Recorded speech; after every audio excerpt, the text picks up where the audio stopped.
mencapai lebih dari 75%. Jadi di OECD itu ada suatu kegiatan ya, dia selalu melakukan evaluasi atau assessment ya kepada beberapa negara-negara yang dari berkembang menjadi negara maju ya, itu atau dari negara kelas menengah jadi negara maju, itu akan melihat praktek-praktek seperti ini gitu loh. Apakah memang kelembagaan yang ada di pemerintahan itu sudah transparan dan akuntabel enggak gitu loh. Nah, dia akan melihat, mengevaluasi hampir setiap tahun dia lakukan itu. Ada beberapa hal yang dia. Nah, kalau di OECD biasanya partnernya dari tempat kami itu. Jadi Badan Kebijakan Fiskal itu ada 5 pusat atau 5 direktorat itu loh. Salah satunya adalah Pusat Pembiayaan Perubahan Iklim, Pembiayaan Perubahan Iklim, Pusat Kebijakan Perubahan Iklim dan Multilateral. Saya bekerja di situ. Nah, jadi yang namanya ada OECD, G20, IMF, World Bank gitu ya, ada di tempat kami, termasuk perubahan iklim. Nah, perubahan iklim itu terkait dengan target-target kita yang selama ini bagaimana menurunkan emisi gas rumah kaca gitu loh. Nah, praktek itu juga dilihat akan nanti oleh OECD. Nanti kalau ada yang pengen mengklarifikasi atau yang mungkin nanya, silakan. Saya lebih senang. Mungkin nanti saya tidak tahu, saya akan keep, saya juga lempar kepada teman yang lain juga yang tahu gitu ya. Nah, saya memberikan kesempatan kepada teman-teman dulu untuk lebih aktif gitu ya, supaya saya juga lebih pengen tahu sebenarnya pemahaman teman-teman sudah sampai mana gitu ya. Dan saya nggak ingin nanti saya sendiri yang terus menyampaikan gitu. Tapi nanti kalau nggak ada, saya akan nanya gitu ya. Jadi mari kita aktif ya. Di sini tidak ada yang salah, tidak ada yang ini ya. Yang nggak usah khawatir, saya tidak akan menilai yang salah. Justru saya akan menilai keaktifan itu. Jadi salah satu penilaian saya adalah keaktifan. Dengan aktif kita bersuara, kita bisa menyampaikan pendapat. Nanti kita akan tahu apakah kita ya udah sampaikan udah benar apa belum. Tapi saya tidak melihat itu. Saya melihat prosesnya. Tuh. Nah, biasanya nilainya saya kalau yang aktif pasti tinggi lah. Nah, agensifikasi pada dasarnya adalah pemisahan antara perumusan kebijakan ya, ini yang seringkali yang terjadi di kita ya, secara politik ya, dan implementasi kebijakan, ini secara administrasi. Kebijakan perumusan kebijakan ini tetap dilakukan oleh departemen atau kementerian. Sedangkan implementasinya dilimpahkan nih. Nah, dilimpahkannya ini adalah badan tertentu gitu loh. Yaitu yang kalau dalam praktek nantinya bisa ke Badan Layanan Umum, bisa kepada BUMN atau yang lainnya gitu loh. Tergantung dari konsep yang dibuat oleh si pembuat kebijakan gitu ya. Nah, yang memiliki otonomi tertentu untuk memberikan layanan umum. Nah, ini nanti kalau teman-teman tertarik, ini adalah studinya Nakano atau papernya di tahun 2004, nanti lihat di halaman 169 gitu ya. Jadi teman-teman juga lihat gitu, seperti apa sih praktek yang ada di luar gitu ya. Kan BLU tidak ada bukan hanya ada di Indonesia, tapi di negara lain juga banyak gitu loh. Nah, mungkin saja negara-negara lain itu akan menghapus gitu loh kementeriannya, dia lebih banyak mendirikan BLU saja gitu loh, bisa saja itu jadi. Nanti teman-teman bisa akan lihat gitu loh. Fantil dan Diesel Kaget ya 2011 di halaman 785 menyimpulkan bahwa agensifikasi adalah suatu proses menciptakan agen atau badan semi otonom untuk memberikan pelayanan publik ya, bukan publik ya, publik atau mengimplementasikan suatu kebijakan ya. Jadi memang dari studi-studi yang lalu atau juga buku yang ditulis oleh para pakar itu sudah menyampaikan gitu loh. Jadi memang kebutuhan untuk membentuk agensifikasi itu sangat penting ya untuk menciptakan ya suatu badan atau lembaga yang semi otonom. Jadi sehingga semi otonom itu seperti kita diberikan kewenangan gitu untuk melakukan hal-hal tertentu. Yang enaknya sih kalau otonom ya gitu loh. Ya otonom itu kan ke pemerintah daerah ya. Tapi kita mungkin masih berproses untuk ke sana ya. Nah, Pembentukan agen ini dilakukan untuk memperbaiki pengendalian dan manajemen keuangan dengan tujuan. Yang pertama, mengisolasi pengambilan keputusan dari politik. Kenapa sih kita perlu mengisolasi? Nah, itu adalah supaya pengambilan keputusan itu jauh dari kepentingan politik gitu loh. Nah, mungkin teman-teman sudah bisa melihat ya, keputusan-keputusan sekarang itu kan banyak dipenuhi dengan keputusan politik gitu ya. Kalau lagi politiknya arahnya lagi kurang enak, kurang baik ya, akhirnya apa? Kecenderungannya mengambil keputusan karena politik sedang berbicara seperti itu gitu loh. Nah, kita sekarang ini selalu menghindari gitu ya, supaya kita jangan sampai karena ada suatu politik kita isolasi lah politik itu ya. Jadi polisi itu ada hal-hal yang tersendiri gitu ya. Yang pertama. Yang kedua adalah mengidentifikasi tanggung jawab yang jelas. Jadi ketika kita membentuk suatu lembaga ini, nah kita akan menyerahkan suatu tanggung jawab yang harus dilakukan gitu loh oleh si pengurus daripada lembaga ini. Nah, yang ketiga adalah, nah ini yang sekarang kita sedang lakukan adalah akuntabilitas yang lebih baik gitu ya. Akuntabilitas itu kan menciptakan tuh satu transparansi ya, yang dimana kita semua bisa mengakses gitu loh. Jadi di sana tidak ada lagi yang namanya bentuk-bentuk penyelewengan, fraud ya dan lain sebagainya. Semua bisa itu terbuka karena memang itu adalah layanan publik gitu ya, yang masyarakat atau publik itu berhak untuk mengetahui gitu loh pada hal-hal yang tertentu gitu ya. Yang keempat adalah peningkatan nilai ekonomi dan efisiensi. Ya, kalau ekonomi harusnya diikuti dengan efisiensi ya. Dan kalau efisien, maka suatu bisnis yang kita lakukan itu akan semakin bersaing dan akan menciptakan nilai tambah yang besar. Nah, yang terakhir adalah memperkenalkan konsep new public management ya. Di sini ada akuntansi akrual ya. Mungkin teman-teman sudah belajar ya. Ini akuntansi akrual, satu metode akuntansi yang digunakan perusahaan dengan mengakui pendapatan dan pengeluaran, meskipun belum menerima atau membayar gitu loh. Tapi kalau teknisnya pasti di akuntansi akan diajarkan gitu lah. Kemudian ada audit internal. Nah ini yang paling bagus supaya lembaga ini tidak berjalan begitu sendirian gitu loh, tidak harus ada kontrol gitu loh. Nah ini kalau kontrolnya langsung ada di internal itu akan bagus bahwa dia kalau ingin itu sudah sesuai prosedur belum bisnis yang kita lakukan. Nah, ini yang harus kita jaga gitu ya. Saya mau lanjut, ada yang mau ini tanya? Atau lanjut ya? Nah, seperti tadi yang saya sampaikan bahwa fenomena kelembagaan di dunia itu ternyata cukup banyak ya. Nanti saya minta teman-teman untuk baca ya, yang sumber yang yang saya tulis nih yang di sebelah kanan bawah ya. Nanti searching ya papernya, ya searching papernya, terus lihat apa betul nggak yang nanti nomor 1 sampai nomor 6 seperti itu. Buat catatannya gitu loh. Dan minggu depan saya akan tanyakan gitu loh, apa yang sudah kalian telusuri gitu loh dari. Nah ini ya sumbernya yang nomor 1 adalah OECD 2002, distribute public governance agencies, authorities, and other government bodies ya.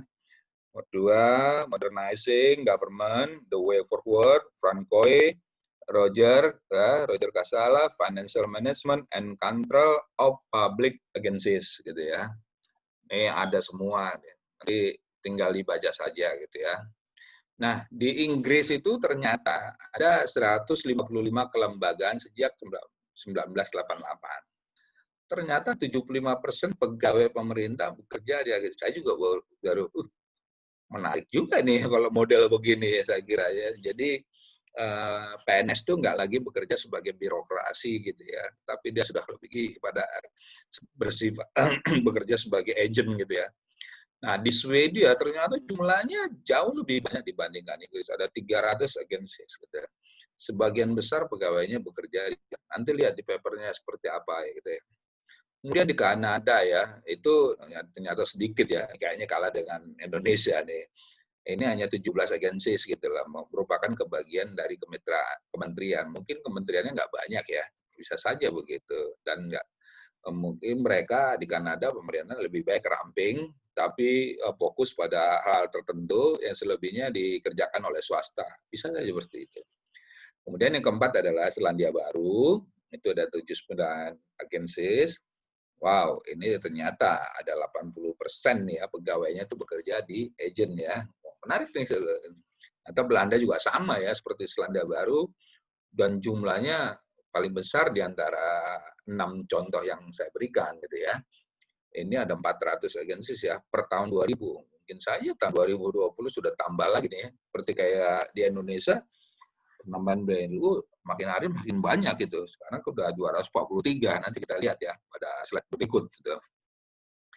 Itu juga 80% pegawainya bekerja di agen. Oh, saya nih suatu hal yang menarik yang bisa kita contoh gitu loh. Nah, apakah memang bisa diterapkan nggak di Indonesia? Kalau seperti ini, maka pekerjaan kita akan lebih efisien gitu loh ya. Artinya tanggung jawab itu kan akan ada di kita, disahkan gitu loh. Tidak lagi berpusat kepada birokrasi yang tunggu pimpinan di atas. Kan itu selalu ada tahapan-tahapan. Akhirnya proses pengambilan keputusan jadi terlalu lama gitu loh.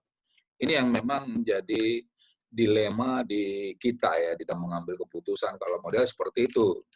Tapi kalau dia bersifat agensi, mestinya sudah lebih ramping dan mudah diambil keputusannya. Ini yang terakhir adalah yang di Jepang ya. Yang di Jepang ini ada 102 agensi gitu ya. Nah, agensinya bersifat operator, KL bersifat regulator. Ini yang paling menarik. Hasil dari studi saya itu banyak menemukan regulator juga berfungsi sebagai operator. Artinya apa? Ini kok kenapa regulator itu juga bekerja sebagai operator? Artinya dari hulu sampai hilir dia yang melakukan. Ini itu akan menimbulkan fraud gitu loh. Akan menimbulkan penyimpangan gitu loh. Nah, ini yang saya temukan di transportasi gitu loh. Nah, regulator juga yang menyediakan transportasinya, padahal regulator adalah harus yang mengatur misalnya batas bawah harga tarif gitu ya, batas harga atas harga tarif gitu, sehingga masyarakat punya pengetahuan kalau tarif transportasi misalnya pesawat ya atau kapal terbang gitu ya, sudah tahu oh paling murah di bawah kira-kira sekian, kalau nanti yang paling atas adalah sini.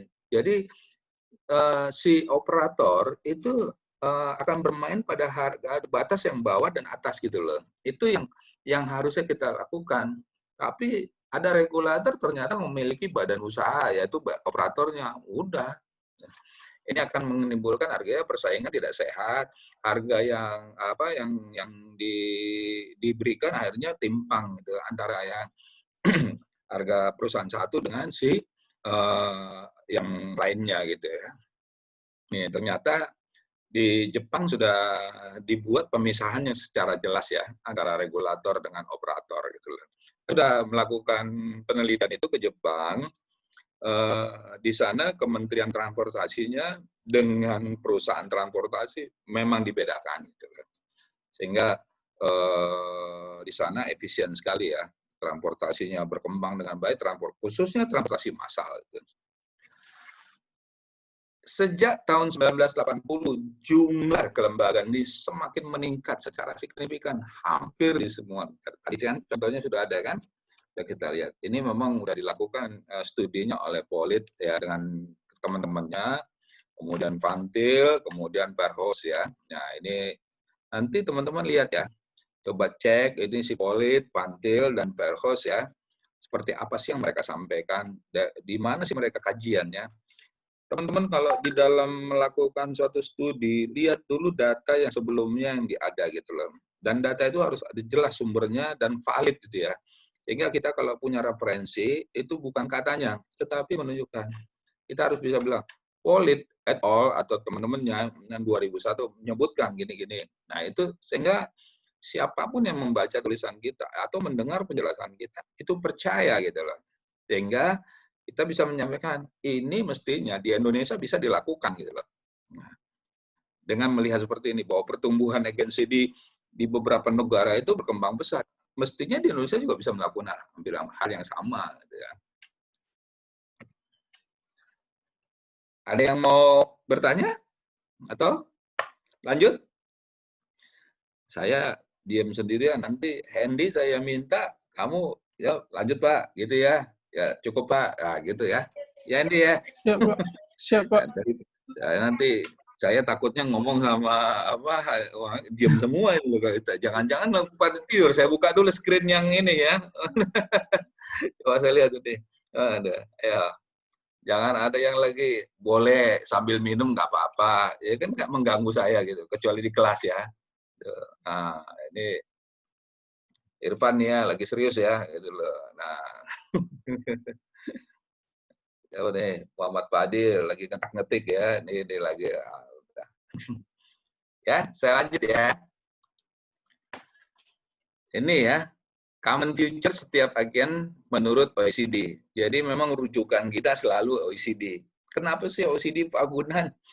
Memang OECD ini nah bagaimana kami juga kurang tahu menjadi rujukan utama ya. Kalau kita mau berkembang, kita sudah dikatakan negara maju, itu harus ada pendapat dari OECD dulu. Karena memang OECD yang melakukan assessment atau juga penilaian terhadap negara-negara mana yang patut, oh Anda ini belum layak jadi negara maju.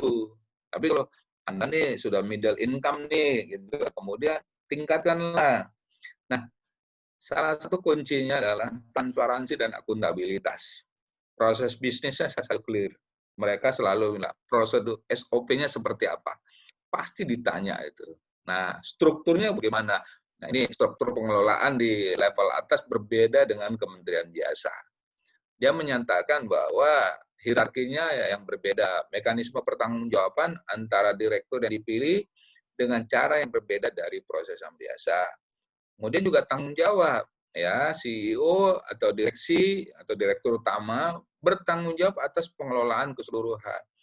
Desain program merupakan tanggung jawab bersama antara menteri, badan pengelola, dan direktur utamanya, gitu ya. Nah, dia juga menyatakan bahwa badan pengelola itu menteri memiliki kewenangan untuk menunjuk badan pengelola dan bahkan untuk memilih CEO-nya. Ini yang menarik di Singapura. Istrinya Perdana Menteri itu jadi CEO-nya BUMN-nya Singapura. Wah, keren tuh. Jadi, udah hampir 10 tahun ya, kalau tidak salah dia tidak diganti-ganti. Karena dia punya plafon yang clear gitu loh. Nah, itu yang menarik gitu loh. Dia diberikan kewenangan. Nah, ini juga di kita, menteri ya, kebetulan kalau BLU itu ada di Menteri Keuangan ya, dan menteri terkait yang memang nanti akan mengurus BLU, itu diberikan kewenangan untuk menunjuk badan pengelola dan badan untuk memilih CEO-nya. Nanti kita lihat seperti apa. Dan pelajaran berikut akan lebih banyak. Tadi saya menyampaikan Undang-Undang Nomor 1 2004, itu biar teman-teman tahu. Itulah awal muasalnya BLU ya, di pasal 68, 69. Kemudian, tadi juga saya menyampaikan PP 23. Terus kemudian nanti PP 23-nya itulah awal teknisnya gitu loh. Kemudian kita menerbitkan PMK yang terakhir tadi ya. Nah, itu yang di 2020 tuh. Baru aja terbit itu PMK-nya. Nah, itulah sebagai rujukan kita untuk terkait dengan BLU. Yang kedua, lingkungan pengendalian yang berbeda. Memiliki peraturan manajemen, keuangan, kepegawaian yang lebih longgar dibandingkan kementerian biasa. Gitu ya. Nah, ini ada peraturan kepegawaian, tergantung tipe dari agennya, PNS yang bekerja, di agen memperoleh fleksibilitas dalam hal grading ya. Nah, grading itu level gaji ya, skema grading kelompok ininya, ya dia level manager, ada level direksi, kemudian level pelaksana, ya supervisor pelaksana, seperti itu. Dia harus clear. Tapi biasanya nggak banyak itu levelnya, paling 3 atau 4 saja.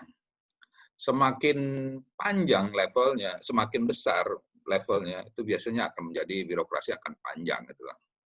Kemudian skema penggajian, nah ini itu semua mirip lah di kita juga PNS seperti itu. Kemudian bonus, loh ini ternyata, tapi kalau PNS tuh nggak pernah ada bonus itu.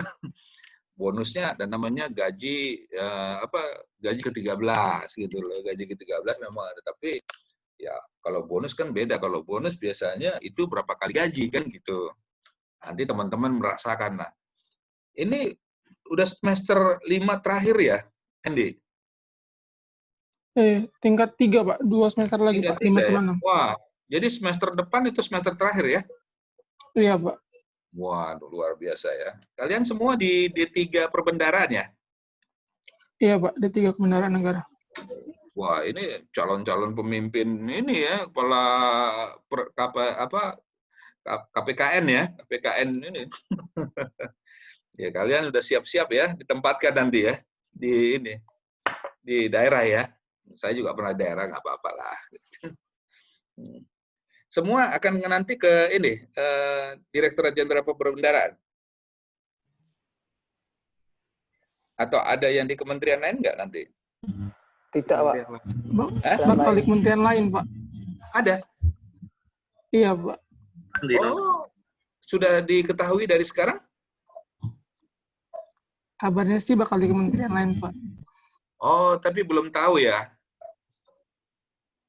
Ya, belum 100%. Oh. Ya, mana aja saya kira bagus lah. Ya, Kementerian Keuangan ya memang paling bagus, tapi kementerian lain juga bagus. Gak ada masalah. Apalagi kalau dekat dengan home base ya. Kamu, Irfan, di mana tinggalnya? Pati, Pak. Jawa Tengah, Pak. Hah? Pati, Jawa Tengah, Pak. Pati, wah. Ya, kalau ditempatkan di sana ya senang aja ya. Nggak apa-apa ya. Udah. Ya. Saya lanjut ya. Nah, ini kemudian penganggaran keuangan dan akuntansi. Tergantung tipenya, dapat sepenuhnya dari pajak atau sebagian dari jasa layanan. Jadi kalau kita, kayak saya PNS, ya sepenuhnya dari pajak, mungkin lagi dari ini. Tapi kalau BLU, itu sebagian dari jasa layanan atau pendapatan. Itu. Sebentar dulu ya, saya ini dulu suaranya. Bentar.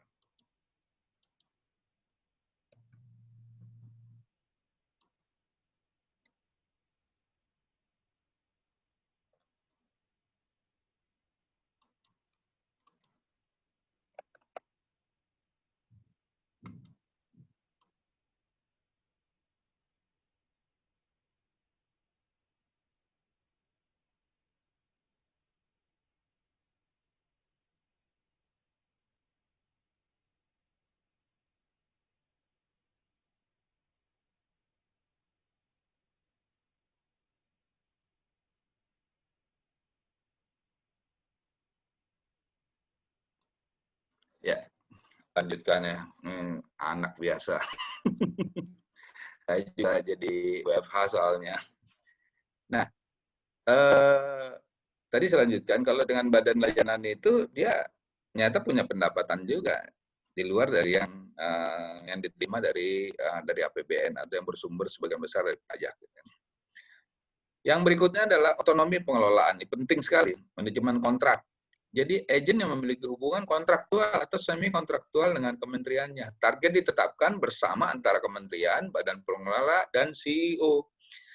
Jadi sudah jelas, kalau dengan kontrak itu targetnya akan terukur gitu loh. Dan bagaimana dia mencapainya tinggal dinilai nanti. Bisa per kuartal, bisa per semester, nanti, dan juga per tahun.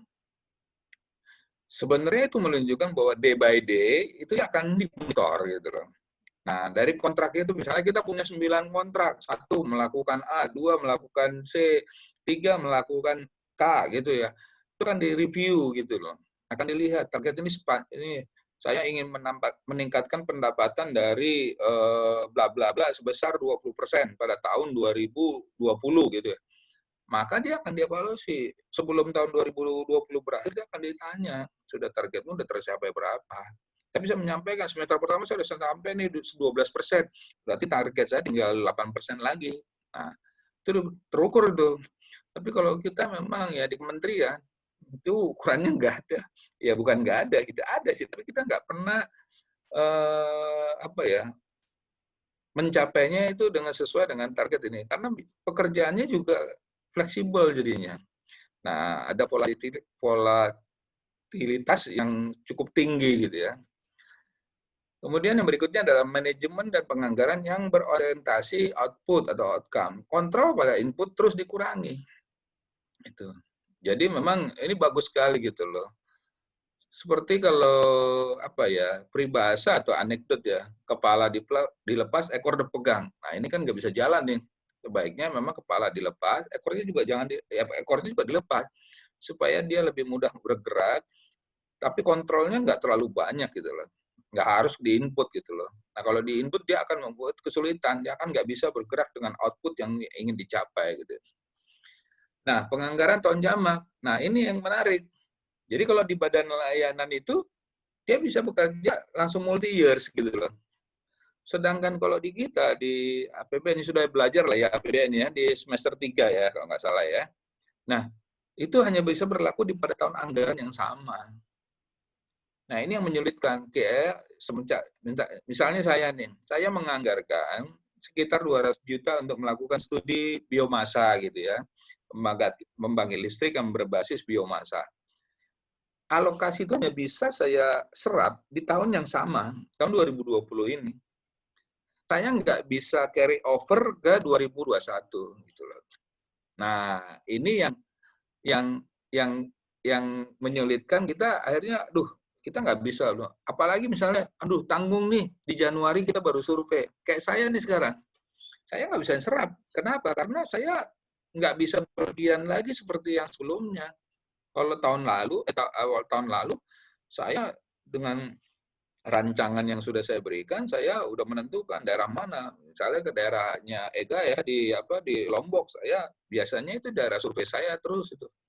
Karena banyak studi kasus yang di sana yang menarik untuk bisa jadi usulan kebijakan gitu loh. Nah, dari situ nah sekarang saya udah nggak bisa pergi kemana-mana dengan wabah pandemik ini. Padahal anggarannya tersedia. Dan saya nggak bisa carry over ke tahun depan. Tahun depan sudah bicara lain lagi dan anggaran yang dibutuhkan. Nah, itu yang berbeda dengan ibadah layanan enggak.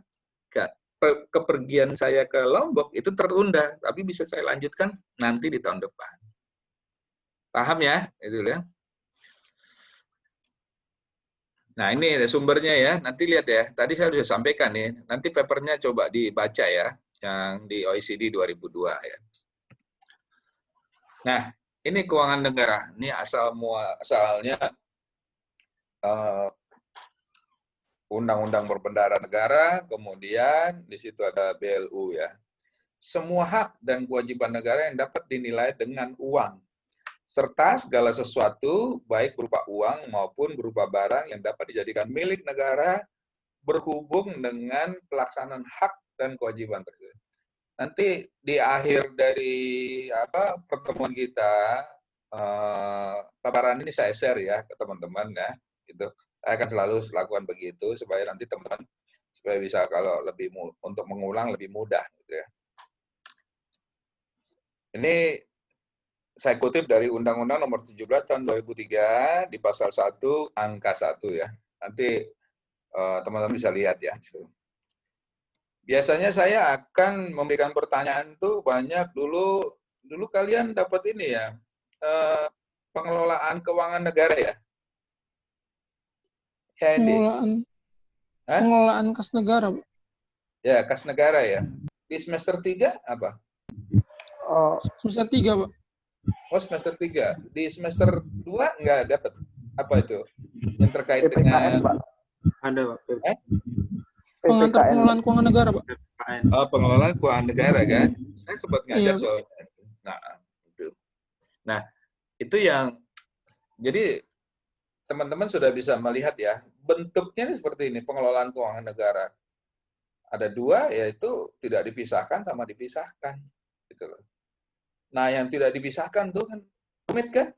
Dikelola melalui sistem APBN, tunduk sepenuhnya pada peraturan perundangan keuangan negara, berlaku prinsip-prinsip pengelolaan keuangan negara. Wah, pokoknya banyak menyulitkan lah. Nah, sementara yang dipisahkan tunduk pada rezim perundang-undangan tersendiri, yaitu Undang-Undang BUMN gitu. Jadi ya kalau yang di BUMN ini lebih fleksibel, dia akan lebih kepada komersialisasi, bagaimana mencari keuntungan sebesar-besarnya ya gitu loh. Tapi bukan berarti dengan praktek-praktek yang tidak benar gitu loh. Kita ini kalau dulu ada teori kebijakan publik ya, ada public goods, ada private goods ya. Ternyata sekarang ada semi public goods gitu ya.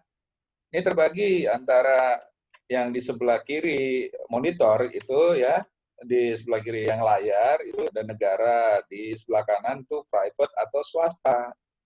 Kalau public goods itu biasanya berbicara kepada government ya, sudah jelas gitu, layanannya juga sudah jelas.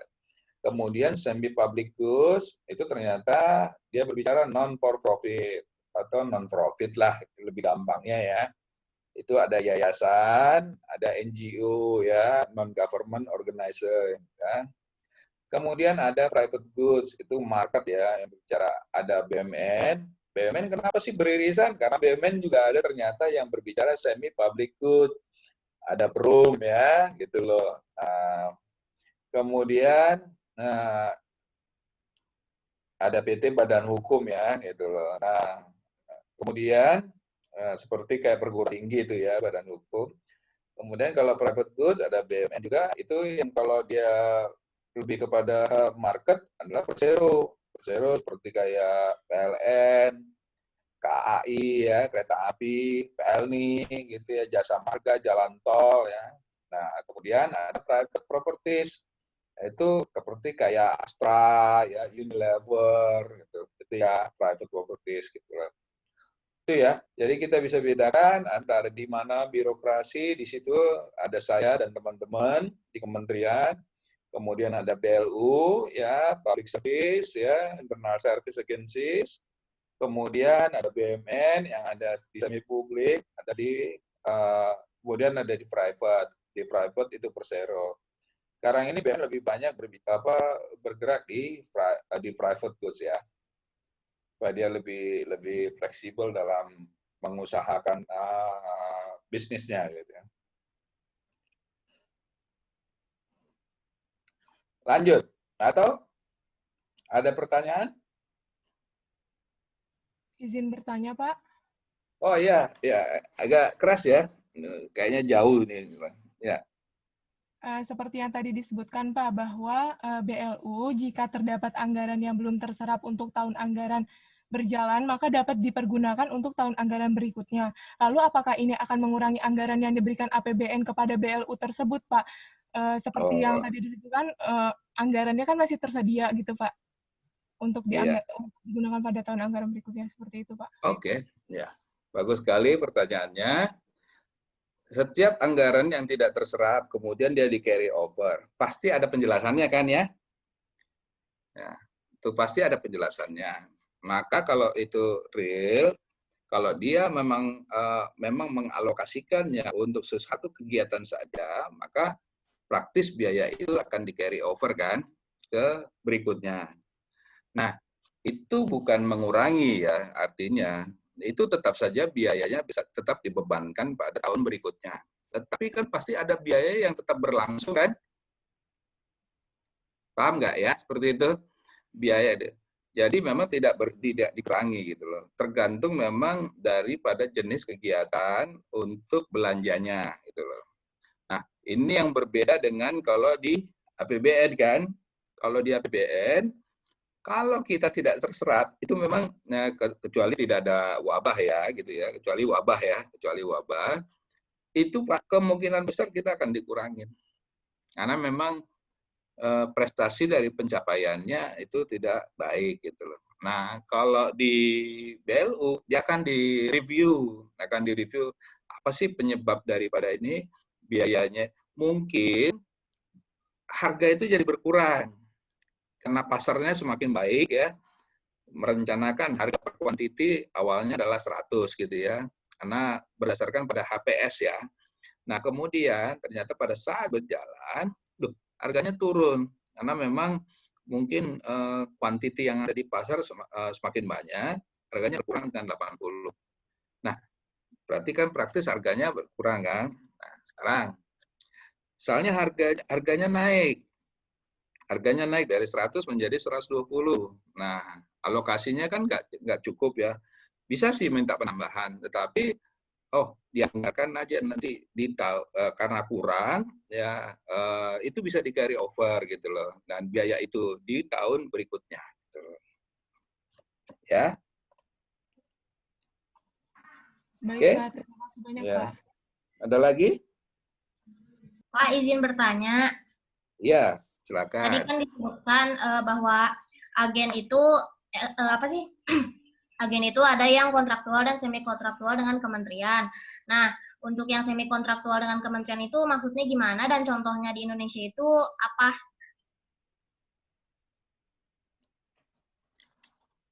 Bentar.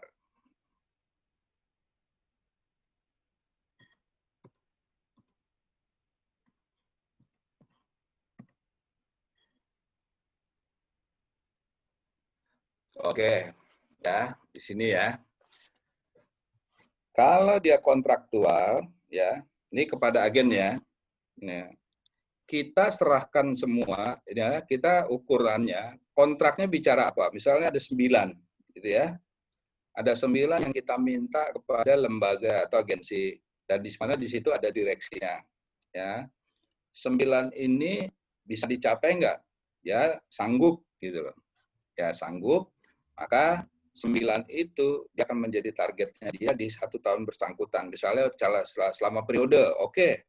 Nah, selama periodenya kan bisa 5 tahun ya, 5 tahun dia ada 9 yang dia sepakati gitu loh. Nah, penuh di kewenangannya di agensis ya. Nah, oke, clear ya itu ya, yang full kontrak ya.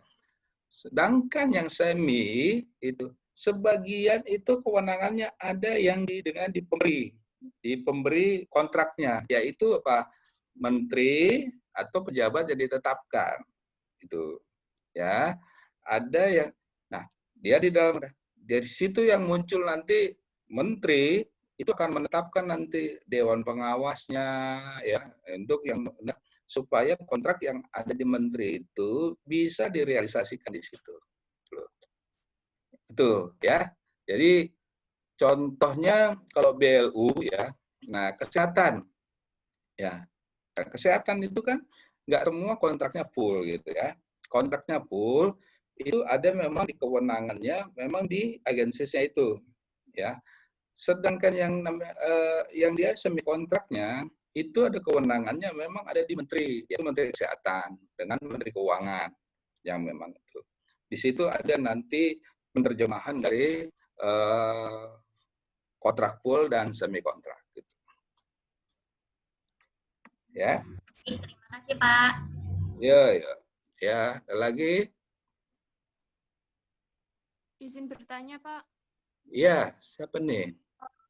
Mau memastikan dulu ya, Pak, BLU itu kan untuk menjalankan operasinya, anggarannya itu dari hasil BLU itu sendiri, profit BLU itu sendiri, dan ada juga yang dari pajak, ya kan, Pak?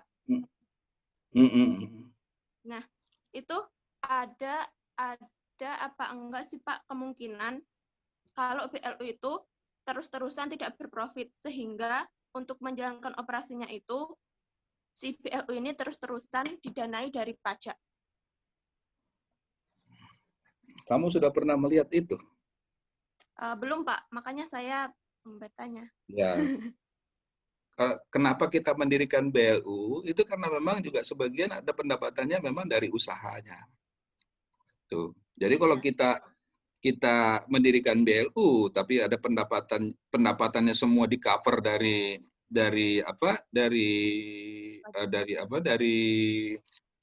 APBN, itu memang ada. Mau tahu contohnya nggak? Ya, boleh, Pak. LPDP.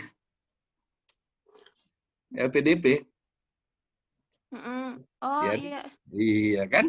Nah, itu kan dia nggak punya usaha kan? Iya sih, Pak, mengelola dana. Iya.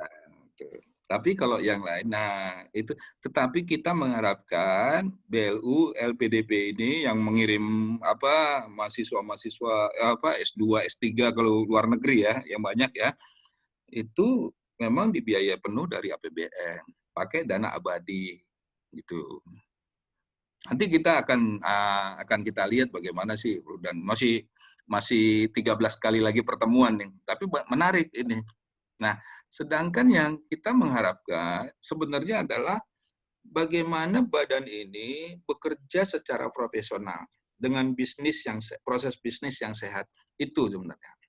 Itu dulu tujuan utamanya. Tidak lagi kalau dulu zaman saya mengirim pegawai untuk atau masyarakat ya, pemuda-pemuda yang berprestasi ke luar negeri, waduh, prosesnya panjang sekali. Itu. Dana juga terbatas, kemudian prosesnya. Nah, kalau sekarang tuh dia lebih fleksibel gitu. Itu yang mau kita inginkan. Nah, kalau sebagian nanti pendapatan itu paling mudah, lihat aja rumah sakit itu. Kita kan bayar kan kalau itu. Sekarang kalau karena BPJS enggak ya gitu loh. Tapi kalau sebagian sebelumnya kita dulu begitu, bayar dulu ini. Tapi kita kan bayarnya melalui BPJS gitu. Jadi ada usaha yang memang ini. Nah, yang rumah sakit ya, gitu. Terima itu kasih, ya, Pak. tentunya. Yuk.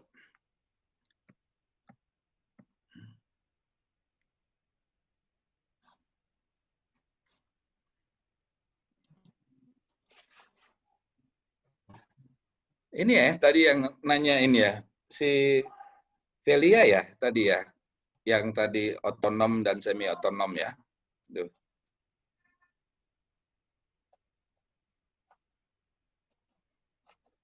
Nah, ini lebih clear. Tadi saya meluruskan ya pendapat saya.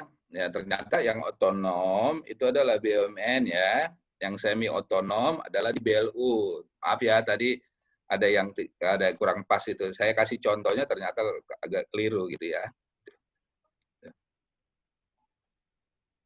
Nih, kalau non-profit itu jelas ada di kami, tidak otonom. Nah, pasti birokrasinya panjang.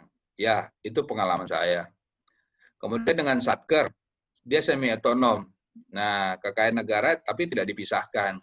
Hanya pengelolaan keuangannya dia sudah menggunakan PP 23 tahun 2005. Ini tidak mengutamakan keuntungan. Nah, kemudian yang ketiga adalah otonom. Itu profit oriented. Jelas itu ya. Sekarang ini BUMN yang seperti Bank Mandiri, Pertamina, PLN gitu ya, dan lain-lainnya itu semua pengelolaan keuangannya bisnis murni dan mengarah kepada profit oriented. Nanti kalau ada yang keliru tolong dikoreksi ya. Saya juga kadang-kadang mungkin menyampaikannya kurang tepat gitu loh. Saya malah lebih suka dikoreksi gitu kayak tadi ya. Wah, ternyata saya malah autokorek gitu ya. Nah, ini lihat pelayanan umum. Kalau di publik itu ada pemerintah, itu biasanya mencerminkan kualitas rendah, harga rendah. Nanti biasanya nih pertanyaan-pertanyaan untuk untuk UTS maupun juga UAS ya. Saya belum tahu ya apa memang menggunakan mekanisme seperti yang biasa ujian atau dengan mekanisme pembuatan paper ini. Nanti saya masih menunggu gitu ya. Nah, di pemerintah itu ada 3 hal yang itu ya sama seperti yang ini. Dalam motivasi menyediakan layanan kepada masyarakat. Itu tujuannya. Jadi kalau sudah memberikan layanan seperti misalnya membuat ini KTP atau paspor gitu ya. Tujuannya hanya menyediakan layanan kepada masyarakat. Sedangkan kalau di private atau korporasi dia lebih kepada bagaimana mencari keuntungan gitu loh. Sama aja kalau kita naik kereta api ya gitu loh. Kita membayar harga segitu pasti ada keuntungannya buat si PT KAI gitu kan. Yang kedua adalah pendanaannya. Nah, ini yang kalau kita udah jelas dari penerimaan pajak ya seperti tadi yang saya sampaikan gitu loh. Nah, kalau di private itu pendanaannya ya dari masyarakat. Ya kalau beli tiket, ya kan kita dari kita kan. Misalnya kita dari Jakarta ke Semarang gitu ya, harga tiketnya 300.000 misalnya gitu ya. Ya, itu seluruhnya berasal dari masyarakat. Sedangkan kalau kayak kami, seluruhnya dari pajak gitu. Kemudian pengelolaannya. Nah, kita menggunakan APBN. Teman-teman pasti udah belajar kan, bagaimana sih pengelolaan arus kas ya, kemudian itu tidak mudah gitu loh. Kita masukin dulu RAB-nya, kemudian kita masukin bukti-buktinya, kwitansinya. Waduh, itu ribet banget. Terus menunggu bisa 3 minggu sampai 4 minggu baru cair gitu loh. Sedangkan di private tidak dia. Misalnya kita melakukan perjalanan, kita langsung bisa dibiayai pada saat itu. Kemudian atau kita pulang, kita reimburse, bisa juga langsung diberikan.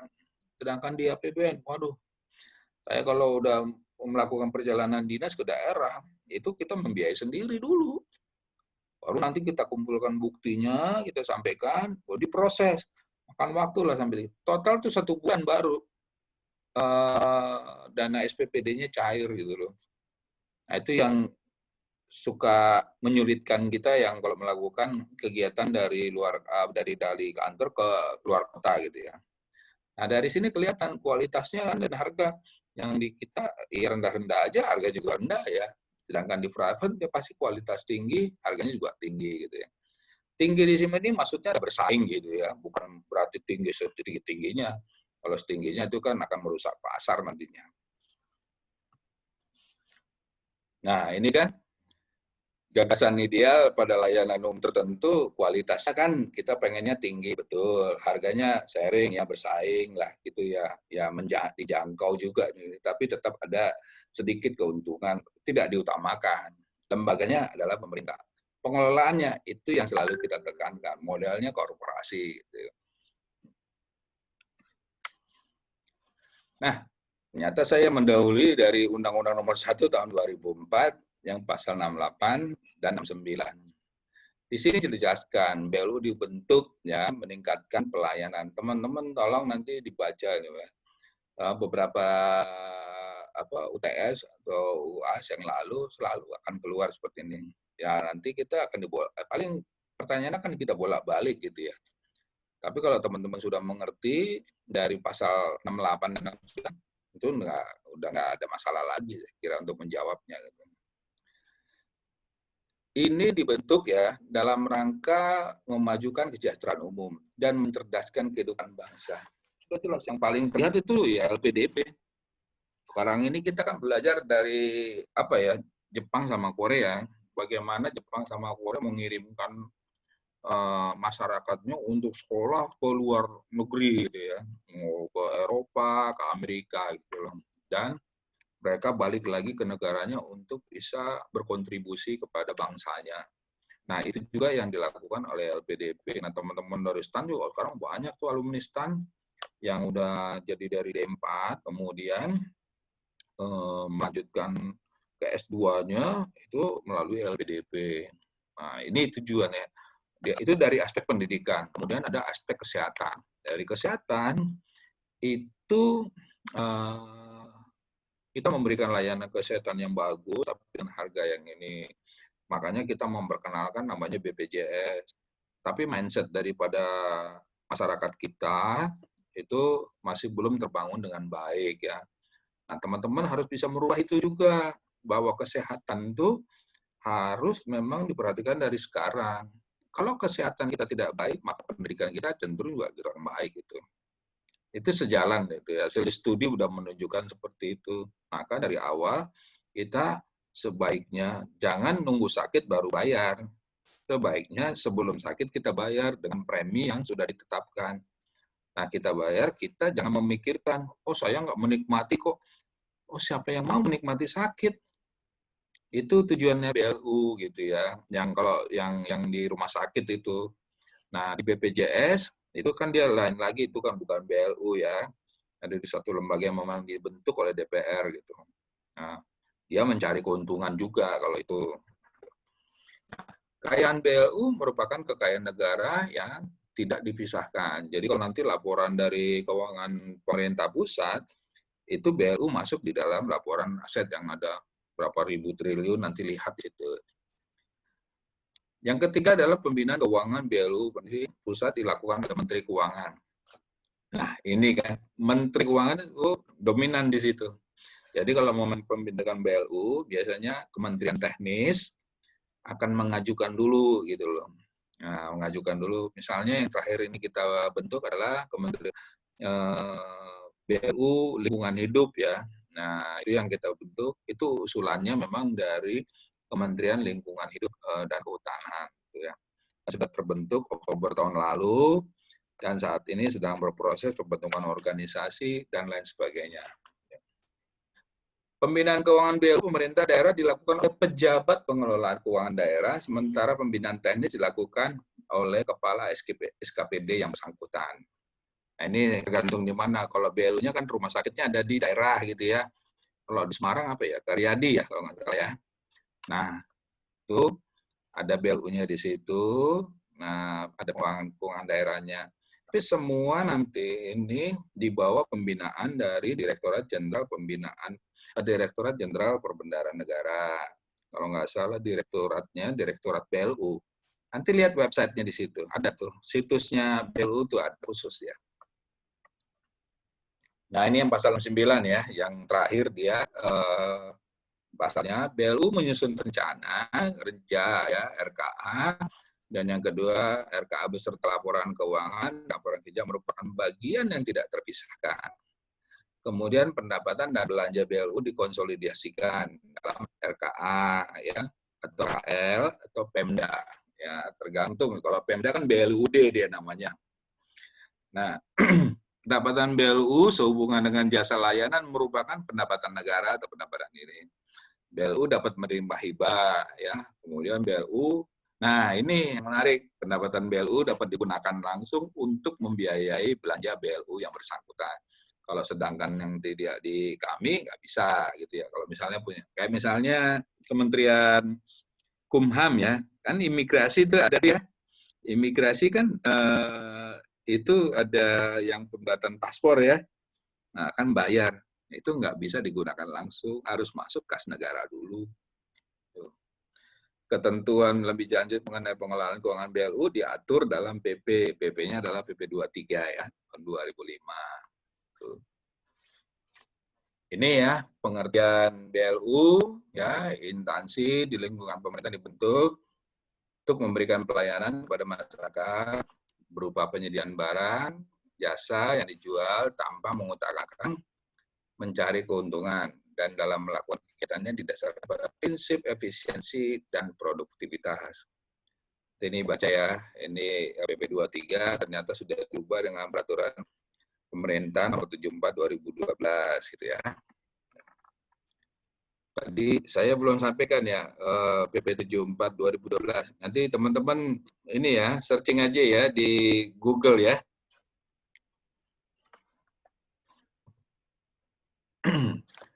Nah, ini business approach daripada BLU. Ya, karakteristiknya ada dilihat ya di pasal 1. Nah, pengecualian ya. Nah, penjelasan umumnya itu ada ya, menguatkan paradigma enterprising di government. Mengenalkan best practice ya. Itu BLU diharapkan menjadi contoh konkret penetapan manajemen keuangan berbasis kinerja. Sebenarnya di kita juga Kementerian Keuangan sudah menerapkan isu-isu seperti itu. Di kita berbasis kinerja. Saya juga selalu diukur dari berbasis kinerja ya. Kinerja saya seperti apa, selalu saya akan dievaluasi. Kalau kinerja saya berkurang, ada dampaknya itu. Tapi nanti saya ceritakan. Kemudian pengecualian dalam peraturan undang-undang ya. Pendapatan dapat digunakan secara langsung, optimalisasi aset, ya, bukan subjek pajak, ya, investasi dan pengelolaan kas, remunerasi, SDM BLU, pengecualian pengaturan SDM BLU oleh pembina. Ini bisa diatur sendiri ya. Kemudian ada Dewan Pengawas, dia langsung melekat di situ ya.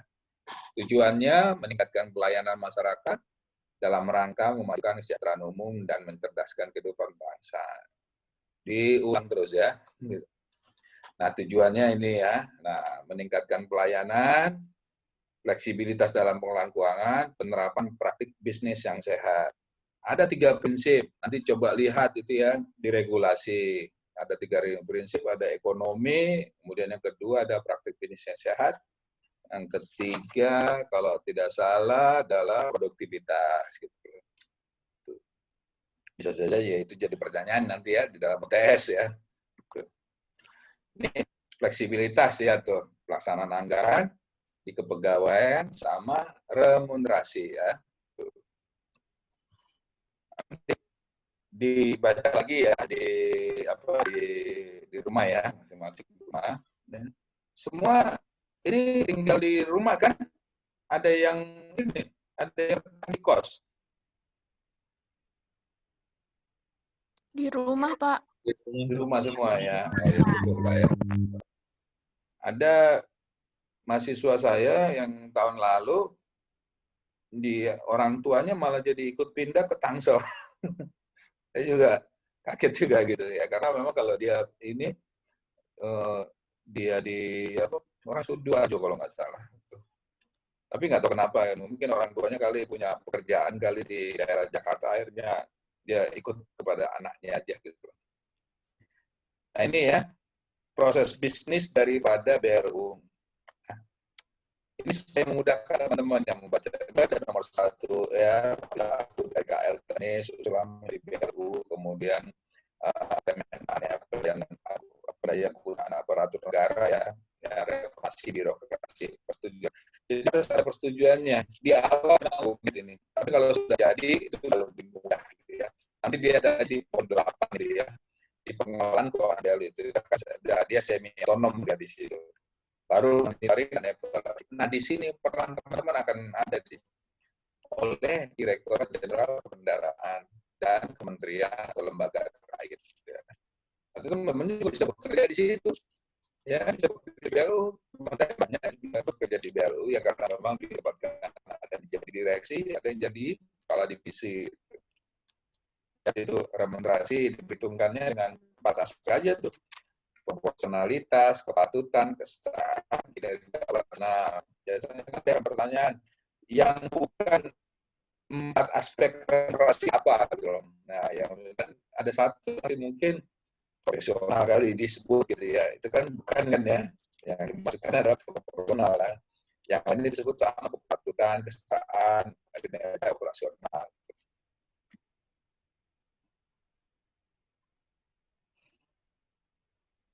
Ya, jadi ya perkembangan BLU ya, makin lama semakin naik ya. Tuh. Nah, tuh.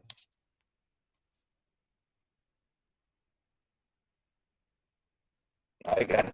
Ya, bro. Oke. Tuh. Slow. Pencet.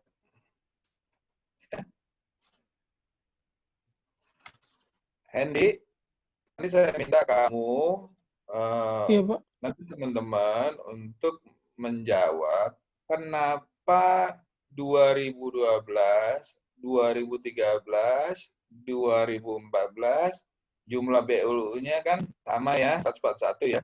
Kan ada moratorium kan? Ya. Nanti teman-teman minggu depan saya tanya, kenapa sih dilakukan moratorium? Apa sih alasan pemerintah? Ada itu nanti, coba cari ya. Nah, supaya teman-teman nanti tahu jawabannya, kenapa sih di moratorium gitu loh. Lihat ya, 2005 itu 13 ya BLU yang didirikan ya. Sejak dari Undang-Undang Perbendaharaan dibuat, kemudian PP 23 kita terbitkan, kemudian Perbendaharaan Negara ya 2004 ya, muncul 2005 ada 13 BLU. Dengan PP 23 itu ada muncul ada tambah lagi 4 ya dari 13, kemudian terus meningkat sampai 2012. Kemudian start sampai 2014 dari moratorium. Ya. Kemudian 2015 naik ya lumayan ke 58, meningkat juga sih di 2016 itu 182 memperbaiki manajemen penerapan KPI ya, Key Performance Indicator dengan kontrak kinerja, penyempurnaan aturan Dewan Pengawas, PMK-nya. Lihat ya PMK-nya teman-teman, nanti lihat PMK-nya tuh ya. PMK 10, 119, 175, 76, coba semua berbicara apa? Kelihatannya ini mirip dengan pengelolaan keuangan negara nanti nih. Akan ditanyain semua PMK berapa, bicara apa ya. Mungkin kalau pasal tidak, kalau seperti orang nomor 1 2000 nggak terlalu masalah ya, pasal 68 dan 9 ya. Kemudian 2017 dilakukan modernisasi layanan perkantoran ya. Kemudian integrasi ya, untuk fleksibilitas BLU. Iya itu di PMK. Apa sih ini maksud? Kenapa ada BIOS atau OA ya organisasi itu? Kemudian di PMK 129 2020. Nah ini yang tadi saya share ya. Pedoman pengelolaan BLU mencabut 15 PMK BLU. Di sini juga kita mencabut pengelolaan BLU yang kita serahkan kepada BUMN. Ada dari Lampung nggak? Nggak ada ya? Dari Tanjung Pandan ada nggak? Oh, nggak ada ya berarti ya. Ya di 2020 yang paling terbaru adalah pendirian BPDLH ya, Badan Pengelola Dana Lingkungan Hidup. Itu akan jumlahnya besar sekali ya. Nah, kalau sementara BLU yang paling besar ada Eman ya. Nanti coba cek Eman itu setiap tahun menerima dana triliunan dari APBN untuk pengelolaannya. Lembaga manajemen aset negara ya.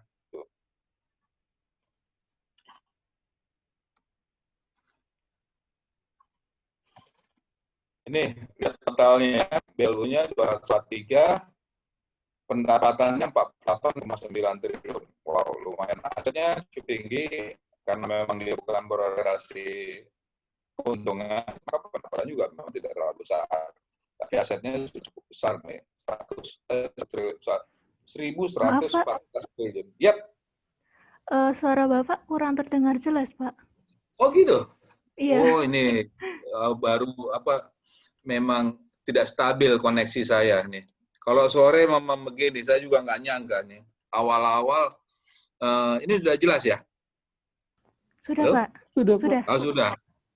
Sudah mendingan, Ya Pak. sudah, nanti saya juga nggak tahu. Ini baru kelihatan ini ada unstable katanya. Aduh. Nanti kasih tahu ya. Kalau saya malah suka dikoreksi gitu, Pak nggak jelas nih suaranya. Nah, bisa saya ulang. Di mana tadi saya ininya nggak kedengaran suaranya? Di gambar ini. Data ada Ini. fakta, Pak. Bahas moratorium itu. Iya, Pak. Moratorium. Oh, berarti sudah lama ya nggak kedengeran. Nggak kedengaran kok, Pak, tapi agak putus-putus gitu, Pak. Agak keputus-putus. Oh, tapi tadi tahu tugasnya yang tadi ya, Andy ya? Sudah tahu, Pak. Oh iya iya. Oh iya, saya ya jadi yang moratorium itu tadi tugasnya sudah saya sampaikan. Kenapa sih dari 2012 sampai 2014 itu stuck, terutama di 2013 dan 2014 gitu ya. Itu jumlahnya tetap karena ada moratorium. Karena apa sih moratorium ini? Alasannya apa gitu? Coba cari ya. Kemudian teman-teman nanti lihat itu kan semua saya sudah sampaikan di sini ada banyak PMK. Nanti di searching, di download, terus dibaca gitu loh. PMK ini bicara apa aja sih? Ada tuh PMK 175 berbicara tentang Dewan Pengawas. Kemudian di PMK 119 itu berbicara persyaratan tata kelola. Ada yang dicabut, ada yang dirubah. Kalau dirubah berarti ada sebagian pasal berapa aja. Nah itu teman-teman harus bisa paham dong. Ya, nah tadi saya sudah sampaikan ada PMK 129 tahun 2020. Ternyata itu per September itu terbitnya. Jadi masih baru sekali pedoman pengelolaan BLU. Teman-teman nanti bisa baca. Mungkin pada materi selanjutnya mungkin ada nanti dari PMK itu yang akan kita ambil gitu. Tapi kalau teman-teman sudah membaca itu praktis sudah tahu lebih dulu gitu. Nanti tinggal kita diskusikan aja. Gitu. Kalau ketemu fisik saya jarang mengajar begini. Saya lebih banyak teman yang ngajar teman-teman nanti ngajarin saya di depan gitu loh. Dan saya puji syukur ternyata semester berapa ya, yang semester 3 ya kalau nggak salah itu, tapi bukan kelas ini ya. Itu banyak sekali yang nilainya A gitu loh. Karena memang jadi menguasai. Ketika membaca, menyampaikan itu jauh lebih efektif gitu ya. Dibanding kalau seperti saya gini, saya menyampaikan aja gitu loh. Nanti saya akan tanya apakah bisa enggak gitu, tapi tergantung dari koneksi internet masing-masing ya. Saya akan tanya dulu dosen koordinator. Pada waktu tertentu nanti saya ingin teman-teman yang presentasi gitu loh. Ya melalui Zoom aja nggak apa-apa, per kelompok ya. Nanti kelompok 1, kelompok 2, nanti kita lihat. Nanti saya akan infokan lah melalui Andy atau Ega ya, bagaimana nanti teknisnya atau diperbolehkan nggak seperti itu. Sehingga kita tidak monoton hanya cuma mendengar seperti paparan begini gitu ya. Ya, ini kan lebih banyak saya yang nanti berbicara gitu. Ya, saya lanjut ya. Masih terdengar baik ya suara saya kan? Aman, Pak. Nah, Masih, Bu. ya, oke, siap. Ya, ini total BLU per September 2020 ya. Nanti kasih tahu ya kalau waktunya sudah habis atau belum. Saya soalnya belum mencatat ini apa saya masih berapa lagi? 7 menit lagi, Pak. 7 menit lagi. Waduh. Saya sebentar, saya ini dulu ya, saya screenshot dulu untuk bukti-bukti ini ya. Ya, biar nanti kalau saya nggak ini kan terputus di jam yang ditentukan. Andre.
Oke, lanjut ya. Ini screen saya memunculkan lagi gimana ya, nggak ketemu saya. Andy Udah. bisa bantu nggak, Andy? Masih share screen, Pak. Hah? Sudah? Masih Sudah share muncul? screen. Sudah, Pak. Apa? Sudah, Pak. Sudah muncul, Pak. Searching ya? Oh gitu. Coba saya ini lagi ya.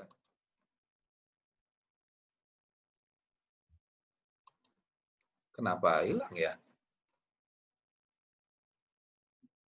Aduh, koneksi saya nggak stabil lagi.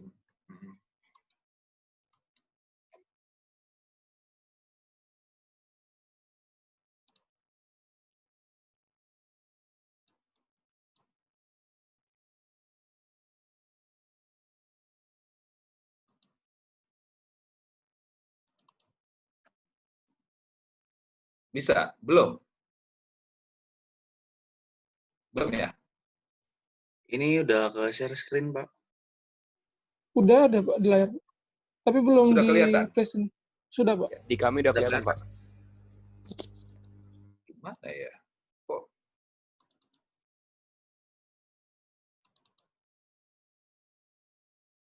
saya stop dulu aja deh. Cara lama.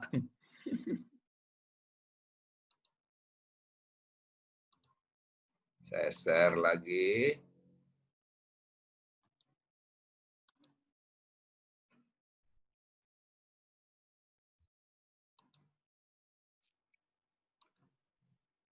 Sudah ya? Sudah, Pak. Oke, ya. Ini walaupun 3 menit, nggak apa-apa ya, saya minta tambahan waktu ya, supaya bisa selesaikan semua ya. Siap, Pak, nggak apa-apa, Pak. Oke.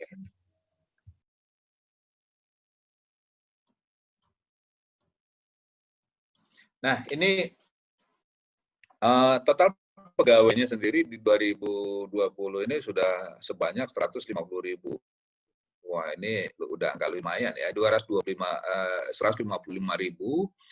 Nah, lihat di BLUD sendiri ternyata banyak sekarang ya. Nah, BLUD ini karena mengikuti memang BLU yang ada, jadi di khususnya memang kita prihatin ya dengan di pemerintahan daerah ya, dengan birokrasi yang begitu rumit ya.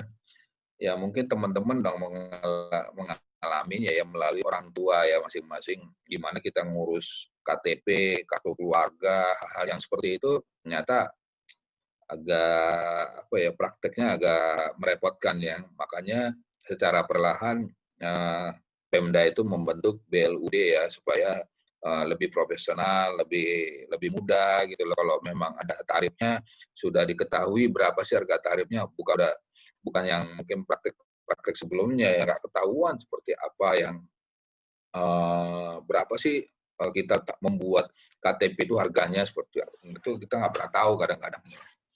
Nah, sampai saat ini ada kementerian yang tidak memiliki BLU ya. Nah, ini ada Kementerian Dalam Negeri mungkin nggak punya kepentingan ya, kemudian Kementerian Luar Negeri. Ya. Nah, yang berpotensi itu ada yang warna kuning itu adalah Kementerian Hukum dan Hak Asasi Manusia Indonesia. Tadi saya mencontohkan yang paspor itu. Coba teman-teman cari tahu, itu layak nggak imigrasi jadi BLU gitu loh. Kalau saya secara pribadi layak, tapi minggu depan kita diskusikan ya. Kemudian Kementerian Sosial. Nanti itu ada seperti apa sih, teman-teman bisa lihat lah di situ. Nah,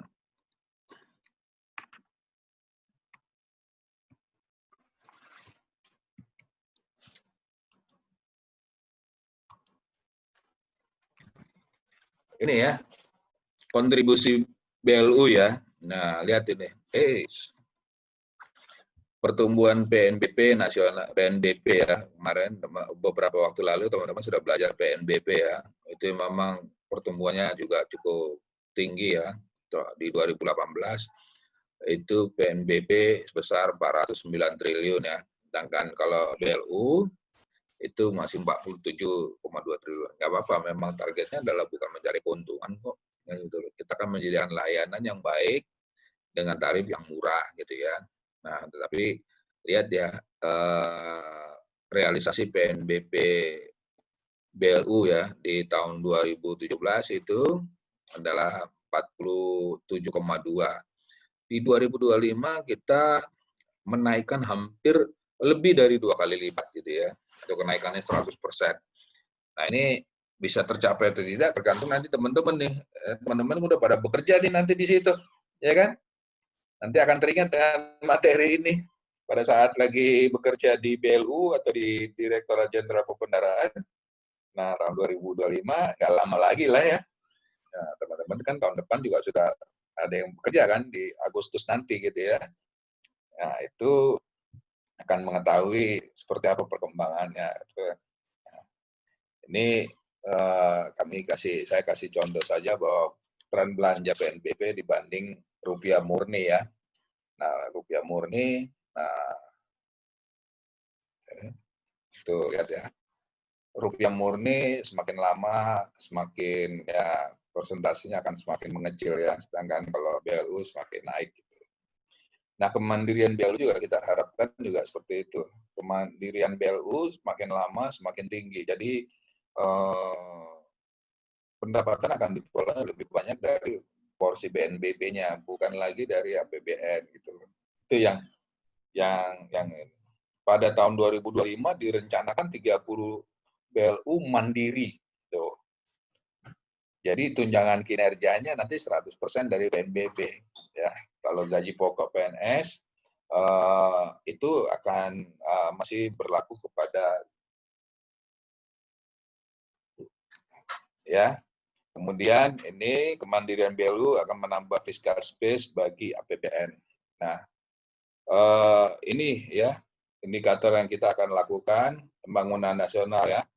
Nah, ini BLU-nya ada BLU pengelola dana ya, ada BLU komoditas strategis. Ini sawit nih, wah, sekarang banyak menguntungkan ya karena memang sawit pendapatannya diperoleh dari penjualan, sebagian besar penjualan daripada sawit itu sendiri ya. Nah, kemudian ada BLU kesehatan, BLU pendidikan tadi, kalau yang perguruan tinggi masih mengenakan itu ya, tarif ya, kepada dia uang semester lah gitu ya, kecuali kayak STAN gitu ya, atau perguruan tinggi yang memang tidak dikenakan biaya gitu ya.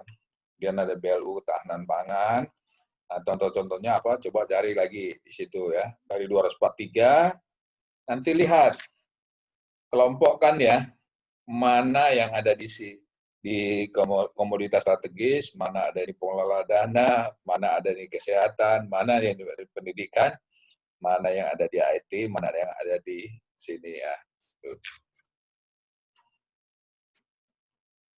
Saya kira itu yang bisa saya sampaikan. Ini sudah melewati berapa menit nih? 6 menit ya.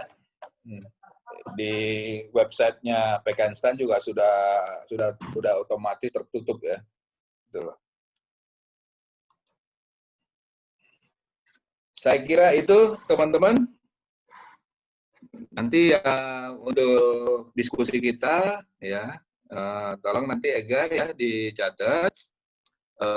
Yang pertama tadi yang tadi ya, kemudian yang kedua masalah yang saya mau mendengar apa sih yang teman-teman sudah baca dari paper yang dari OECD, sama yang satu lagi tadi, dan hal-hal yang lain. Kalau memang ada yang mau didiskusikan minggu depan sebelum saya mulai materi, kita akan coba tanya jawab gitu loh. Saya kira itu ya. Ada yang mau ditanyakan atau disampaikan?